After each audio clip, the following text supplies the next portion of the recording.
तुम्हें मिले इनको अर्पित। तो उन्होंने विचार किया कि धोने के लिए, स्नान कराने के लिए पात्र चाहिए, भोग लगाने के लिए पात्र चाहिए। तो जैसे कोई पान की बीड़ी नहीं, तो ऐसे कपोल में शालिग्राम को रखे रहते, कोई पात्र ही नहीं, कोई सिंहासन ही नहीं, यही धुल गए, चरणामृत अंदर जा रहा, जब पाएंगे तो यही पा लेंगे, साइड में ऐसे करके फिर निकाल के धो। यहां कपोल में रखते छोटे से शालिग्राम चंद्रहास जी, और उपदेश किया भगवान के मंत्र का। जब कोई भगवत प्राप्ति के लिए चलता है तो भगवान ही गुरु रूप से प्राप्त होते हैं, वहां तक तुम्हें पहुंचा देते हैं या उन महापुरुष को आपसे मिला देते हैं। जब कोई भगवत प्राप्ति के लिए जहां चलता है तो ये भगवान अपनी तरफ से कृपा करते हैं। ये दृष्ट बुद्धि के जो महल में धायमान ने इनका आश्रय स्वीकार करवाया था, उसके एक पुत्र थे मदन जी, वो बड़े भागवत थे, और एक पुत्री थी जिसका नाम था विषया, वो बड़ी सुंदर थी, अभी छोटी अवस्था की थी। मदन जी का स्वभाव था भक्तों को भोजन पवाना। जो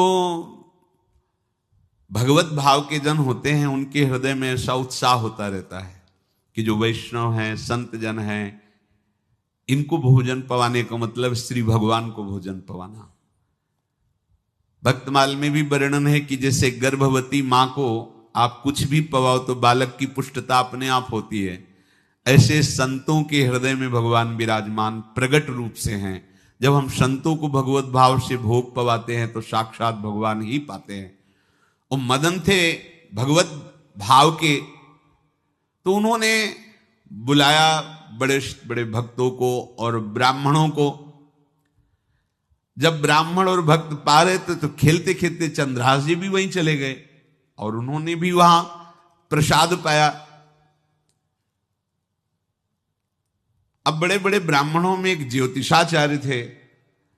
दृष्ट बुद्धि जी ने हाथ जोड़कर प्रणाम किया और अपने परिवार को प्रणाम करवाया और कहा, यह हमारी पुत्री है। दृष्ट बुद्धि जी ने कहा, आप इसका हाथ देकर बताइए, इसको वर कैसा मिलेगा, कैसा ऐश्वर्य होगा। दृष्ट बुद्धि मतलब दुष्ट बुद्धि, ऐसा ही था वो, पर बड़ा विचित्र खेल है। इसकी बुद्धि एकदम विपरीत और पुत्र महाभागवत, भगवान का खेल है। वो भक्ति विरुद्ध और पुत्र भागवत। उन्होंने कहा वर, ऐसे दृष्टि डाली चंद्रहास जी वहीं पार, वो है इसका वर। वो इसे धाय का एक दासी का लड़का हमारी पुत्री का वर बने। बोले शायद आपने ध्यानपूर्वक रेखा नहीं देखी, वो हम देख लिए हैं, यही है तुम्हारी पुत्री का वर। दृष्ट बुद्धि ने विचार किया कि एक भिखमंगा हमारी राजकुमारी पुत्री का दूल्हा बनेगा। पंडित जी को तो दक्षिणा दी, विदा किया और सैनिकों से कहा घर से निकलने न पावे बालक, क्योंकि ज्योतिष पक्की, ज्योतिष शास्त्र सत्य है, पर उसका सम्यक ज्ञान होना चाहिए। भला मुझ सम्राट के मंत्री की पुत्री, वो महामंत्री हैं दृष्ट बुद्धि, और ये एक भिखमंगा कैसे हो सकता है। बड़ा हृदय में जलन हुआ, ये तो बड़ी अपकीर्ति और दुर्भाग्य का विषय होगा, इसी को मरवा डालते हैं, काम खत्म हो जाएगा। निश्चय किया और जल्लादों को बुलाया और कहा, बालक जो पंगत में भोग पा रहा है, इसको ले जाओ और जंगल में मार के, और इसका कोई अंग हमें काट के दिखाओ कि हम मार, मतलब पक्का मार देना है। क्योंकि वो इतने सुंदर थे, इतने सुशील थे, इतने प्यारे लगते थे कि कोई भी मारने के लिए तैयार। इसीलिए उसने शर्त रखी, इनका अंग काट करके हमको प्रमाण में दिखाया जाए कि मार दिए गए हैं। चांडालों ने हाथ पकड़ा, चंद्रहास जी को ले गए। चंद्रहास जी का स्पर्श करते हुए उनको ऐसा दुलार होने लगा हृदय में, जैसे मां को अपने बच्चे से दुलार होता है। स्पर्श करते, दरस परस अघनाश, भक्त का स्पर्श ही पापों का नाश कर देता है। वो दो जल्लाद आपस में कहने लगे, भाई जीवन हो गया लोगों को मारते हुए, कभी कोई पुण्य का काम नहीं किया। ये देखो भक्त संग का प्रभाव। इस सुकुमार विशाल नेत्र, कैसा सुंदर बालक जो हमारे चित्त को चुरा रहा है, इस दुष्ट बुद्धि मंत्री ने आदेश किया मारने का। भला इससे क्या बिगाड़ा इनका, क्यों मारना चाहता है? देखो वैसे तो मां पापी है ही है, क्योंकि जल्लाद घर में जन्मे हैं। पूर्व जन्म के पापों के अनुसार इस जन्म में न जाने कितनों को हमने काटा है, पर पता नहीं क्या हो रहा है, मेरे हृदय में ऐसी हिम्मत नहीं आ रही कि इस बालक को मैं मार सकूं। दूसरे ने कहा फिर अगर उसको तुम नहीं मारोगे तो तुम मारे जाओगे, कुछ तो करना पड़ेगा। नहीं नहीं, इस छोटे से बालक से क्या किसी को नुकसान। एकांत जंगल में ले गए और कहा तुम जानते हो हम तुम्हें किस लिए बुलाए हैं? चंद्रहास जी बालक थे, 5 वर्ष की आयु अब हो गई थी। तो उनका मुझे पता नहीं कि आप क्यों लाए हैं। बोले हम जल्लाद हैं, तुम्हें मारने का हुक्म दृष्ट बुद्धि ने दिया है, मारना तो पड़ेगा ही तुम्हें। हमारी इच्छा नहीं कि मारें, पर हम तुम्हें अंतिम बात पूछते, तुम्हें कुछ भी पसंद हो, कुछ भी, तो तुम कहो, हम तुम्हारे लिए ला के देंगे। जो तुम्हें चाहिए बोलो, पर हमें वध करना पड़ेगा तुम्हारा। तो उनका मुझे कुछ और नहीं चाहिए, बस थोड़ा सा समय चाहिए। यदि आप मारना ही चाहते हो तो थोड़ा हमारी पूजा है हम कर ले, इसके बाद मार लीजिए। आपको तो बल है, अस्त्र हैं, मैं तो बालक हूं। उनका हां हम तुम्हें समय देते, तुम किसी को पुकार भी सकते हो, जो तुम करना चाहो कर सकते हो। चंद्रहास जी का मुझे मृत्यु का भय नहीं, बस कुछ समय दे दे। पूरा महाभारत हो गया था, टिटिहरी के अंडे नहीं फूटे थे। वहीं एक टिटिहरी का, तो टिटिहरी एक पक्षी होती है, टे टे करके उड़ती है, तो उसके अंडों के ऊपर एक हाथी का घंटा हुआ, गिर गया ऐसे, सब पूरा महाभारत में सब नष्ट भ्रष्ट। वो अंडे वैसे सुरक्षित।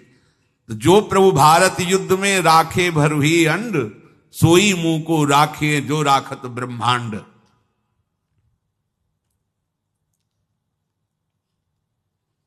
मैं तो अनाथ हूं, श्री कृष्ण के सिवा कोई मेरा है नहीं, मैं किसको पुकारूं? मेरा आश्रय तो एकमात्र वही प्रभु हैं। और निकाला शालिग्राम, यही सिंहासन है शालिग्राम का। भगवान के भक्तों की अपार महिमा है। क्या सेवा, वहां कोई पंचपात्र गंगा जल ये सब थोड़ी है, लेकर बस आंसुओं से अभिषिक्त कर रहे हैं। प्रभु मुझे तो कोई ज्ञान नहीं कि आपकी सेवा कैसे की जाती, मैं तो अपने मुख में ही आपको रखता हूं। अब मेरे जीवन का अंत होने जा रहा है, बस मैं यही प्रार्थना करता हूं कि मैं आपके ही समीप पहुंचूं, आपका ही स्मरण करूं, आपसे कभी विलग न हो, एक भी वृत्ति आपसे कभी विलग न जाए। श्याम सुंदर मुरली मनोहर ललित त्रिभंगी, ध्यान करते हुए आंख खोली और इशारा किया, काट दो मुझे। जल्लादों ने जब देखा आंसू चल रहे ऐसा, वो बैठ गए अस्त्र रख के, कहने लगे भाई तुम मुझे मार दो, भले भले वो दृष्ट बुद्धि मुझे, मैं इस बालक को नहीं मार पाऊंगा, मेरी हिम्मत नहीं। अब कुछ भी हो, मेरा वध हो जाए, पर मैं इस बालक को, गिरे मुरझाई दया आई कछु भाए भरे, ढरे प्रभु और मति आनंद शोभिनी है, हुती छठी आंगुरी सो काट लई दूषण हो, भूषण ही भयो जाई कहीं सांच चीनी है। जब नेत्र का इशारा हुआ कि वध कर दो, तो जो बधिक मारने के लिए आए हत्यारे थे वो आनंद से एकदम प्रफुल्लित हुए और कहा मैं नहीं मार पाऊंगा तुम्हें। तो एक ने कहा देखो एक उपाय मुझे दिखाई दे रहा है, इस बालक में विशेषता तो है ही, पर इसके पैरों में देखो, बाएं पैर में एक छठी अंगुली भी है, किसी किसी को होती है। गांव में तो कहते हैं छंगू या छंगा, जिससे होता है ना गांव में, और ये छंगा मतलब 6 अंगुली के, बोले इसको अगर काट लेते हैं तो प्रमाण भी सत्य, जिसकी कसम खवाएगा मैं खा लूंगा कि ये चंद्रहास जी के है, और मैं मार दिया। और कौन इस बालक को ढूंढेगा, जंगल में छोड़ देते हैं, अपनी तो सामर्थ्य नहीं। बदिकों ने, जल्लादों ने ऐसा ही किया और जाकर अंगुली दिखा दी, मैं बालक का वध करके आ गया हूं। उनको यह कि लाखों बार इन्होंने वध किया तो संशय का कोई रिश्तेदार थोड़ी है, वो तो बालक है, उसको मारने में क्या, हां ठीक है मार दिया गया। अब वो जो चले गए तो अंगुली जो कटी थी उससे रक्त प्रवाह हो रहा है। कृष्ण कृष्ण जगन्नाथ वासुदेव जनार्दन, हे कृष्ण हे जगन्नाथ हे वासुदेव हे जनार्दन, ऐसे नाम उच्चारण करते हुए मूर्छित हो रहे हैं चंद्रहास जी। वो छोड़ करके जल्लाद चले गए। चंद्रहास जी भगवान का स्मरण कर रहे हैं तो जितने जंगल के मृग हैं वो सब मंडलाकार घेर के ऐसे। एक हुमा नाम का पंछी होता है, अगर उसके पंखे की छाया पड़ जाए तो चक्रवर्ती सम्राट का वैभव प्राप्त होता है। और वो भीड़ की भीड़ पक्षी आकर चंद्रहास जी के ऊपर ऐसे घेरे हुए हैं। आसपास मृग मृगी मृग शावक सब घेरे हुए हैं। बीच में चंद्रहास जी कृष्ण गोविंद दामोदर माधव ऐसे उच्चारण कर रहे हैं। जो भगवान के चिंतन में मगन रहना अपना स्वभाव बना लेता है, तो देखो ऐसे हत्यारों के हृदय में भी दया गई, क्योंकि दया समुद्र भगवान का स्मरण जो करते हैं उनमें ऐसी महामहिम दिव्यता आ जाती है। कोई भी कितना भी निर्दयी हो, अंदर से वो भले जल रहा है द्वेष के कारण, पर कहीं ना कहीं ये द्वेष आंतरिक राग का सूचक हो। वो भी भक्त को प्यार करता है, पर भक्ति ना होने के कारण वही उसका राग द्वेष में बदल जाता है। कोई भी हो, अंदर से जब भक्त के प्रति जलन पैदा करता है तो उसमें मूल होता है भक्त की महिमा, भक्त का महत्व, पर उसे ना प्राप्त, जैसे कहते हैं कि वो अंगूर खट्टे हैं और हट नहीं प्राप्त कर पाए तो अंगूर खट्टे हैं। बकाया महत्व तो सब के अंदर होता है। दुष्ट से भी दुष्ट के अंदर भगवान के भक्तों का महत्व होता है, क्योंकि सबके हृदय में भगवान विराजमान है। अब चंद्रहास जी भगवत स्मरण करते हुए पक्षियों के और मृग आदि के बीच में हैं। उधर भगवान का एक विधान तैयार होता है। वह देश भूमि में रहत लघु भूप और सुख सवै एक सुत चाह भारी है। कुंतलपुर के ही अधीन एक चंदनवती नाम की राज्य नगरी थी।